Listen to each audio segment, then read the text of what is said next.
Celui qui trouve une femme trouve le bonheur. C'est une grâce qu'il obtient de l'Éternel. Il faut réfléchir, il faut discerner pour trouver le conjoint de ta vie. Il faut réfléchir, il faut discerner pour trouver le conjoint de ta vie. Chaque jour que Dieu fait, je pense à toi, le jour et la nuit. Je marche dans la nuit, je marche dans le jour, fatigué, mais je le fais pour l'amour. Il faut réfléchir, il faut discerner pour trouver le conjoint de ta vie. Et il faut réfléchir, il faut discerner, oui, pour trouver le conjoint de ta vie. Wow, wow, wow, wow, wow, wow, wow,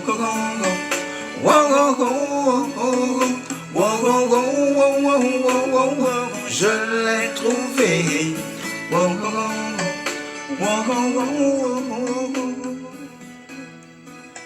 Alors, shalom, shalom à vous les bien-aimés. J'espère que vous allez très bien. Voilà. Dieu vous bénisse. C'est le prophète Prince Jérémie, initiateur du réseau pour mariage chrétien, voilà, et aussi leader de l'église, le ministère de la parole pour le réveil des nations. Voilà, il n'y a pas seulement que le réseau qu'on gère, mais on gère aussi l'église. Amen. Alors, hier, j'ai fait une vidéo, voilà, sur TikTok, qui à cause du téléphone qui était beaucoup chargé, la vidéo n'a pas pu se recharger dans le téléphone et puis republier sur TikTok. Donc, je reviens là pour refaire la vidéo, voilà, avec de nouvelles inspirations, voilà, toujours dans le même contexte, voilà, du texte, du thème plutôt, voilà. Donc, nous allons prier pour recommander ce moment au Seigneur. Nous voulons te rendre grâce, toi qui donnes au Père le souffle de vie, la santé, la protection, toi qui gardes au Père les âmes de ceux qui te craignent. Nous voulons te rendre toute la gloire pour cet après-midi. Éternel, nous voulons te recommander ta parole dans le cœur de tes enfants, que la puissance de ton esprit soit sur la vie de chacun.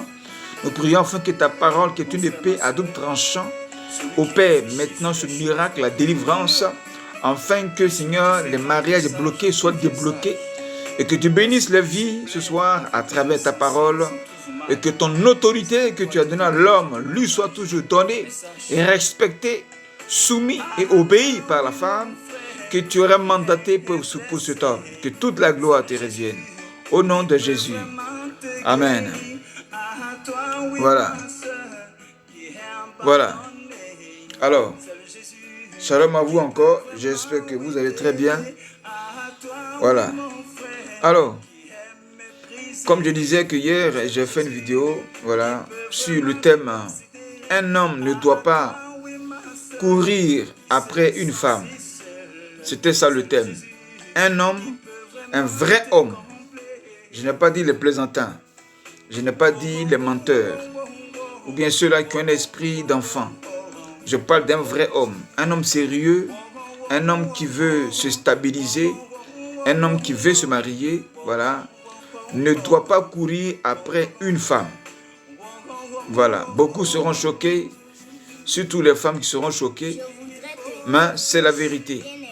Qu'un homme créé avec l'autorité de Dieu ne doit pas courir après une femme comme s'il était devenu un enfant, l'enfant de cette femme. Amen. Alors, j'arrive.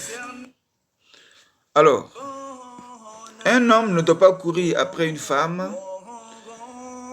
Voici le verset qui confirme ce que je suis en train de vous dire.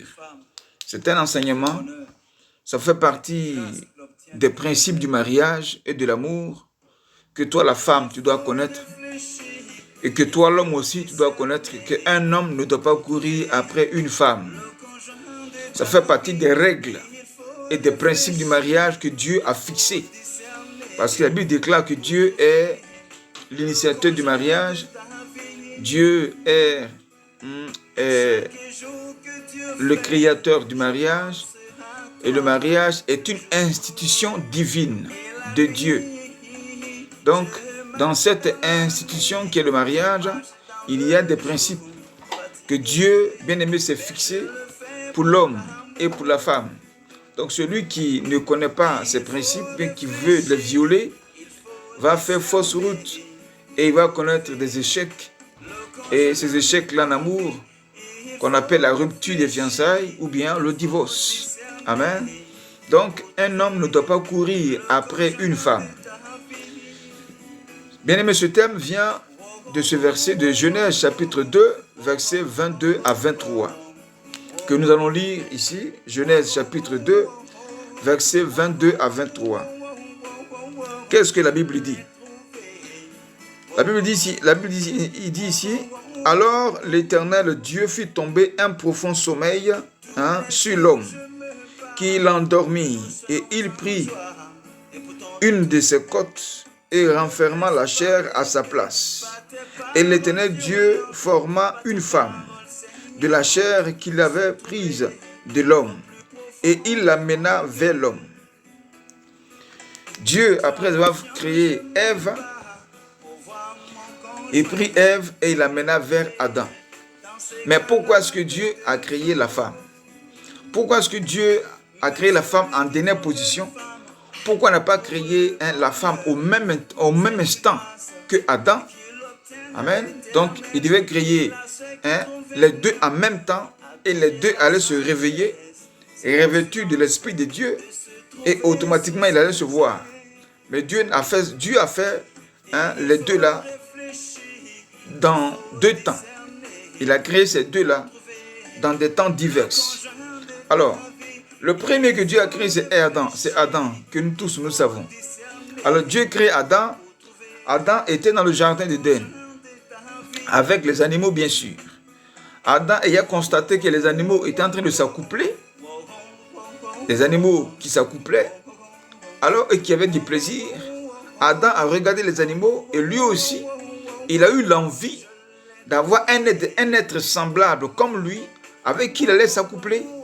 Donc Dieu ayant vu les pensées de Adam, le désir, les désirs d'Adam, alors Dieu maintenant va faire endormir Adam, il prend une de ses côtes et puis il crée la femme, renfermant la chair à sa place. Dieu crée Adam, il crée Ève et il l'amène vers Adam dans le jardin. Quand Adam a vu Ève, il a dit, voici cette fois-ci, os de mes os, chair de ma chair, on l'appellera femme. Amen. Alors, Dieu crée Ève et l'amène vers Adam. Pourquoi Adam ne s'est pas déplacé? Pourquoi Dieu, après avoir fini de créer Ève, n'a pas caché Ève pour qu'il puisse prendre Adam, le déplacer et l'amener vers Ève? Mais il crée Ève et il fait déplacer Ève pour l'amener vers Adam. Pourquoi? Parce que l'homme est le chef. L'homme est l'autorité. L'homme incarne l'autorité de Dieu. Et quand on regarde une autorité et une personne inférieure, qui doit se déplacer pour aller vers qui? Et bien sûr, c'est l'inférieur qui se déplace pour aller vers le supérieur. Voici la raison pour laquelle Dieu a pris Ève et il l'a menée vers Adam. Donc, poussé par son esprit, il accompagne Ève vers Adam. Donc, aller vers l'homme, bien aimé, c'est l'image d'une aide, parce que la femme aussi est une aide. La femme a une mission d'aide auprès de l'homme. Donc, dans l'esprit, dans la mission d'aide, elle doit aller vers. Celui qui doit aider va vers l'autre, va vers le supérieur. Donc, dans l'esprit d'aide, il y a la soumission, il y a l'obéissance et il y a le respect. Tout ça, on le doit, la femme les doit à l'autorité qui est l'homme.